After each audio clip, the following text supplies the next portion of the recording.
Bom dia, Melo. Bom dia, Ivan. Bom dia, Zenha, Ana, comunidade Fórum. Pois é. Essa história o Pitino falou agora. Ele não vai poder alegar que é dízimo, porque dízimo, hoje em dia, na maioria é em Pix, e ninguém dá nota de 100, nota de 100. Mesmo que o dízimo seja 100, a pessoa dá duas de 50, dá uma de 50, duas de 20, uma de 10. Isso daí, eu acho que eles vão alegar que, como ele é evangélico, que é pagamento a pastores. É um dinheiro que tirou do banco para fazer pagamento, que é final do ano, ou isso é que ele vai alegar. Coisas da igreja, pagamentos da igreja, que ele E mesmo assim, né, Melo, não existe transferência bancária para fazer pagamento para pastor, mas não existe PIX, né? Não, a questão é que nenhuma profissão, se você for pensar, nenhuma profissão é paga com chumaços de notas de 100. Eu ia falar aqui, se ele fosse um vendedor de bala no Farol, ele poderia até ter dinheiro em espécie, mas não seria em nota de 100 também, né? Então, assim, não tem profissão em que você recebe o seu salário em chumaço de nota de 100. Quando você recebe em nota de 100, pode desconfiar do seu patrão que tem coisa errada aí. Ele não está declarando o dinheiro que ele está te pagando, né? No mínimo. Isso é verdade. Agora, eu gostaria de, antes de falar do Fórum Mídias de hoje, falar de um assunto que eu já falei ontem no Fórum Mídias, que é esse caso de botar a culpa no PT, da aprovação do PL da dosimetria, e no Alexandre de Moraes, que o Alexandre de Moraes participou desse negócio. Eu falei ontem. O Guedes, inclusive, falou: o PT não pode alegar, ele trocou o PL da dosimetria pelos bilhões. Onde? Na cabeça dele, porque eles querem ligar tudo o governo Lula, e porque não tem nenhuma ligação. O PT não votou a favor, tirando o Jacques Wagner, o presidente Lula disse que não vai sancionar. As lideranças, Gleisi, o Lindbergh, todo mundo meteu o pau na decisão do Jacques Wagner. O Jacques Wagner disse claramente que ele agiu por conta própria, da cabeça dele, ele fez a avaliação que aquilo ia ser votado de qualquer maneira, então era melhor votar ali. Ele fez a avaliação por conta dele. Não botem isso na conta do PT, que isso aí é o que a mídia quer colocar. O PT gritou contra o que ele fez. O presidente Lula não participou disso. E o ministro Alexandre de Moraes, a alegação tanto do Guedes quanto do Alessandro Vieira, o senador, é que o Alexandre participou. O Alexandre recebeu o Paulinho da Força, porque foi lá falar com ele. Um deputado, você não recebe o deputado? Lá, o Paulinho da Força pode ter falado: nós estamos querendo modificar isso aqui. É um direito do legislador modificar. O Alexandre de Moraes vai falar o quê? Não, eu te dou porrada. Sabe, não tem lógica. O Alexandre de Moraes fez questão, mostrei ontem e anteontem aqui, já 2 dias seguidos no programa, o Alexandre de Moraes fez questão no voto dele da condenação do pessoal lá do pensamento digitalizado, dos criminosos lá do Núcleo 2, o Alexandre de Moraes fez questão de fazer um parênteses para falar que ele é totalmente contra fazer anistia e dizendo exatamente por isso, porque rebaixar o coisa vai incentivar novos golpes, o que é mais do que evidente, né? Então, só para deixar isso claro, que as pessoas ficam repetindo, o PT, foi acordo por bilhões, vendeu o voto, não adiantou o povo ir na rua, que o PT foi lá e traiu. Por quê? Onde que você viu? Quem foi do PT tirando o Jacques Wagner? Aliás, teve um voto, sim, que foi do senador Fábio Cantarato, que disse que errou na hora de votar. Então, onde foi? O PT votou totalmente contra, sempre declarou contra, tudo contra, mas não, foi o PT agora. O PL não tem nada a ver com isso, Paulinho da Força não tem nada a ver com isso, os senadores de direita não tem nada a ver com isso. Francamente. Agora vamos lá ao Fórum Mídias de hoje. Fórum Mídias de hoje, 19 de dezembro de 2025. Está aqui o do Nubank, patrocinador do Jornal Nacional, aqui mostrando que é o patrocínio, e aqui a gente bota a nu o Jornal Nacional. Vamos mostrar mais uma forma de manipulação da notícia pela Rede Globo, com uma reportagem, citando uma reportagem excelente que está na Piauí deste mês de dezembro, edição 231 da Piauí, uma reportagem do Fernando de Barros e Silva, chamada Os Vivos e os Mortos, uma leitura das escolhas da grande imprensa na cobertura do massacre no Complexo do Alemão. Eu aconselho vocês que leiam a matéria toda, eu vou pegar aqui um recorte apenas quando ele trata do jornal, da cobertura que o Jornal Nacional deu a esse assunto. Mas é importante pelo seguinte, não tanto pela cobertura que ele deu a esse assunto, mas como a gente aplica isso a qualquer assunto, como eles são abordados. A matéria aqui do Fernando. 3 dias antes de deixar a bancada do Jornal Nacional, que ocupou por quase 30 anos, William Bonner abriu o telejornal do dia do massacre, 28 de outubro, anunciando o local e a data da principal notícia daquela terça-feira. Rio de Janeiro, 28 de outubro. A seguir, executando o jogral, ele e a Renata Vasconcelos, como em todos os jornais nacionais, se alternaram para anunciar os destaques de uma edição histórica na Escalada, que é o nome que os jornalistas dão para aquela apresentação dos principais fatos do dia que serão tratados adiante. Aí agora, como foi a escalada naquele dia?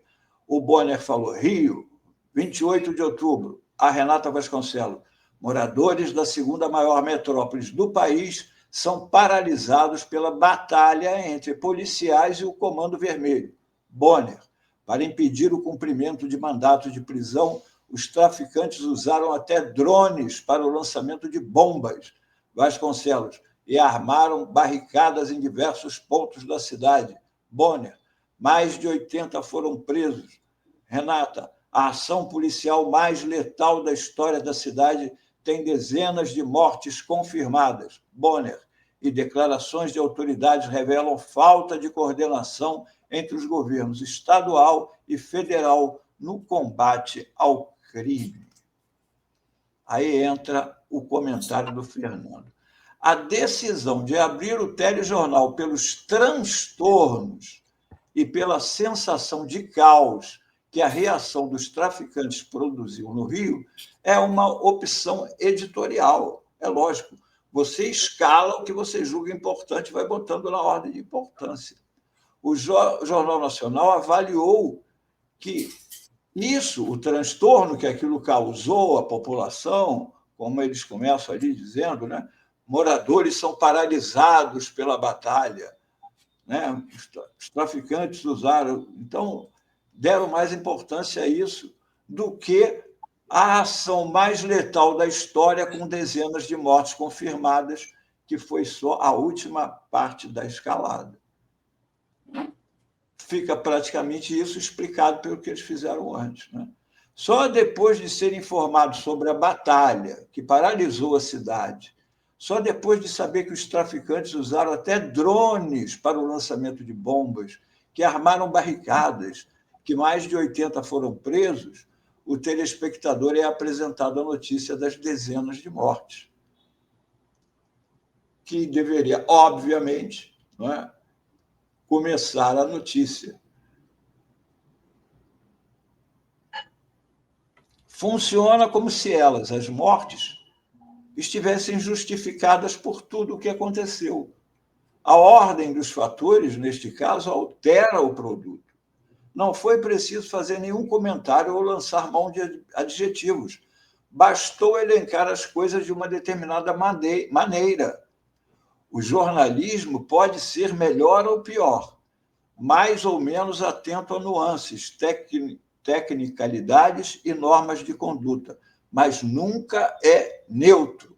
Isso é que as pessoas que consomem notícias têm que ter sempre na cabeça. Aquela notícia é empacotada daquele jeito para obter um certo efeito sobre você. Para o Jornal Nacional de 28 de outubro, o massacre do Alemão não foi o principal acontecimento do dia. As mortes foram amortecidas na abertura do telejornal. Aí isso me lembrou um antigo sucesso do Chico Buarque, de 1971, a música Construção, que conta a desgraça de um operário de construção e que fala isso, morreu na contramão atrapalhando o tráfego. Ou seja, ele já são as regras sociais. Ele não só morreu, como morreu na contramão e ainda por cima atrapalhou o tráfego. É aquela situação que aconteceu no Alemão. Morreram, foram assassinados e ainda atrapalharam o tráfego, o funcionamento das escolas, do posto de saúde, etc. A cena de... Sigo a matéria do Fernando Barros Silva na Piauí deste mês. A cena de dezenas de corpos enfileirados na Praça São Lucas, na Penha, rodeado por parentes e moradores da favela em estado de choque, entre atônitos e desesperados, desafia nossa capacidade de descrever o horror ali concentrado. Mesmo para quem já está anestesiado com a violência brasileira, parece faltar um nome para definir a enormidade do que se vê. Com o número de mortes atualizado, o JN do dia seguinte, 29 de outubro, dedicou mais de meia hora à chacina, mas em nenhum momento, atenção, mencionou a palavra chacina ou alguma de suas variantes, matança, carnificina, execuções sumárias, assassinatos em série. Esses termos ficaram perdidos na mata, longe do jornalismo da Globo. Atenção, essa foi uma determinação da direção da emissora, prestem atenção nisso. Numa das orientações da chefia de jornalismo que circularam por escrito para a cúpula dos telejornais da Globo e da Globo News, dizia-se que o termo chacina não deve ser usado por nós. O mesmo comunicado orientava a emissora a evitar, olha, prestem atenção, porque as pessoas que eles chamam para dar entrevista, muita gente fala assim, mas o cientista falou, mas o economista falou. Essas pessoas são chamadas de acordo com a pauta. Então, aqui, o mesmo comunicado orientava a emissora a evitar entrevista com especialistas ou políticos que falassem em chacina para caracterizar o ocorrido na Penha e no Alemão. Havia outras recomendações. Os jornalistas não deveriam fazer comentários. Sabe quando você vê aquela Globo News lá, o Guedes, eles têm orientações ali, parece indignado, mas olha ali, os jornalistas não deveriam fazer comentários sobre o sucesso ou o fracasso da operação. As perguntas aos entrevistados deveriam ser sóbrias e sem juízo de valor. Os repórteres deveriam se esforçar para entrevistar as autoridades de segurança do Rio, ou seja, não entrevistem quem tem a opinião contrária ao que aconteceu, mas entrevistem as autoridades de segurança do Rio e deem amplo espaço para suas explicações. Isso é o jornalismo da Globo. Tem lado e é claríssimo. Os analistas deveriam ter cuidado para não se precipitar em julgamentos. Ou seja, deem a opinião oficial do governador, secretário de segurança, comandante da PM, tudo isso. Não chamem comentaristas críticos e aí não se precipitem em julgamentos. A certa altura, dizia-se também que havia uma polarização, um duelo entre a esquerda e a direita em torno de assunto, e que a Globo não deveria dar munição para nenhum dos lados. Como não? Se ela está só botando um lado no ar e não bota o outro, ela realmente está acabando com a polarização, simplesmente omitindo o outro lado. Só dá a voz oficial. Por que ela só dá? Porque esse é a política da Globo. A política da Globo é subir no morro e meter a porrada para eles pararem de fazer o que estão fazendo. Eles não querem saber de direitos humanos, como disse o Roberto Marinho para o Brizola, escola com piscina, coisa desse tamanho. Mas faz umas escolinhas aí, está tudo bem. Nada de... Na prática, este conjunto de diretrizes comprometeu não só o espírito crítico, que é parte do bom jornalismo, mas a própria busca pela verdade, sacrificada no altar do oficialismo, ou seja, da palavra oficial do governador, vocalizado por autoridades que seriam neutras, de um governo de extrema direita, de um governador acusado de roubar dinheiro, não é só de ser incompetente e de fazer chacina, não. Ele está até o pescoço. Vê-se aí como está aí o governo bacelado, mas aí já vamos pular. Ficou claro, né? Ficou claro. Aqui ontem, eu mostrei essa imagem aqui ontem, muita gente perguntou a origem, quem é que tinha feito, que tinham gostado muito disso. E isso daqui também vale para isso que estou comentando hoje sobre a coisa sobre a Globo. Tá? Aquela imagem que você vê, o monitor onde está o cinegrafista focalizando uma imagem onde aparece uma pessoa do lado esquerdo com uma faca na mão, ao que parece, e a outra apavorada com aquilo. Só que quando você abre para mostrar o que é o plano geral, o que está acontecendo na realidade e não o que a câmera está captando, é exato o oposto. O homem do lado esquerdo está fugindo do homem do lado direito, que está com uma faca o ameaçando. Tá? E isso daqui eu procurei e achei uma matéria de 2014. Tinha essa ilustração, mas também não tinha o nome da pessoa. Mas lá tinha essa matéria que é interessante. Guerra de informação. Como podemos evitar percepções forçadas? Aí aqui é uma dica. Então, o que os jovens podem fazer para se protegerem de mal-entendidos e mentiras veiculadas pela mídia? Vale não só para os jovens, né, mas para todo mundo. Ler história, literatura, ciência ajuda a compreender as principais regras que regem o mundo. Além disso, é uma forma de lembrar o seguinte: a mídia influencia os sentimentos e as emoções das pessoas. É fato conhecido que os criadores de notícias conhecem a psicologia humana, seus pontos fracos e desejos. Eles sabem como nos fazer rir, chorar, ficar felizes e, principalmente, por objetivo deles, sentir raiva, indignação, como causaram agora com essa dosimetria. Todo mundo saindo na rua aí, se encontrasse o Lula, dava na cara do Lula. É um pouco assustador, não é? Mas, como disse o William Churchill, não interessa o que está aqui da informação. Quem detém a informação detém o mundo. Portanto, aprenda. 2, todos sabem que não se pode confiar em todas as informações veiculadas em revistas, televisão ou internet. Às vezes, elas simplesmente não fazem sentido.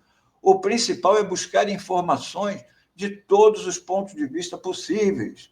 É o que eu sempre defendo aqui no Fórum Mídias. Não te manda uma notícia, não fala assim, isso é verdade, o Lula...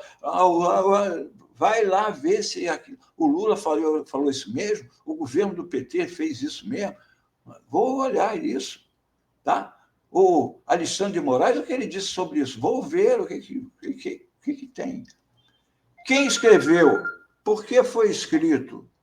Qual foi o resultado?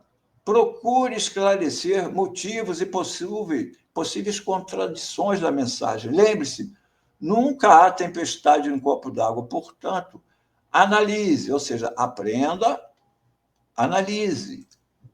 3, o produto de nossas próprias mentes é o melhor. Depois de aprender e analisar as informações, é hora de resumir e escolher a verdade. Às vezes, pode não haver verdade alguma, ficar em dúvida. Não há necessidade de inventar uma, portanto, conclua. Você pode falar, não, vou aguardar mais, vou esperar mais para entender o que está acontecendo. Na minha cabeça, isso não está fazendo sentido. Aí eles citam aqui um trecho do Fahrenheit 451, um ótimo livro do Ray Bradbury. Um comercial de TV, aliás, tem filme também do François Truffaut. Vale a pena ver, quem não conhece, buscar para ver. Um comercial de TV comum de 60 segundos contém 120 trechos de meio segundo ou 1/3 de segundo. Bombardeamos as pessoas com sensações. Isso substitui o pensamento. Isso fica mais claro ainda nesses tempos de internet, de algoritmos, de imagens passando, você rodando no Instagram e descendo imagens na sua frente, no TikTok, a todo momento. Então, aquelas três palavrinhas: analise, aprenda, analise e conclua. Não compre o efeito manada. Faça sempre uma análise crítica daquilo que estão lhe dizendo. Não apenas a mídia comum, mas as redes sociais, seus amigos, que te mandam pelo WhatsApp. Olha, veja isso, aconteceu isso. Agora, hoje também, vamos mudar. Hoje é sexta-feira, não é? Sexta-feira poderia encerrar com uma bela música, mas o YouTube não deixa. E hoje, simplesmente, é data de aniversário do nascimento do grande poeta Manuel de Barros, que nasceu em 19 de dezembro de 1916 e morreu em 2014. Estaria fazendo hoje 109 anos, o poeta. Mas se o poeta morreu, a poesia não. Tem um poema dele, vou encerrar essa Fórum Mídias de hoje com esse poema do Manuel de Barros. Olhos parados. Olhar, reparar tudo em volta sem a menor intenção de poesia. Girar os braços, respirar o ar fresco, lembrar dos parentes, lembrar da casa da gente, das irmãs, dos irmãos e dos pais da gente. Lembrar que estão longe e ter saudade deles. Lembrar da cidade onde se nasceu com inocência e rir sozinho. Rir de coisas passadas, ter saudade da pureza. Lembrar de músicas, de bailes, de namoradas que a gente teve. Lembrar de lugares que a gente já andou e de coisas que a gente já viu. Lembrar de viagens que a gente já fez e de amigos que ficaram longe. Lembrar dos amigos que estão próximos e das conversas com eles. Saber que a gente tem amigos de fato. Tirar uma folha de árvore e ir mastigando, sentir os ventos pelo rosto, sentir o sol, gostar de ver as coisas todas, gostar de estar ali, caminhando, gostar de estar assim esquecido, gostar desse momento, gostar dessa emoção tão cheia de... A última palavra está escondida aqui. Tão cheia de riquezas íntimas. Este foi o Fórum Mídias de hoje, 19 de dezembro de 2025.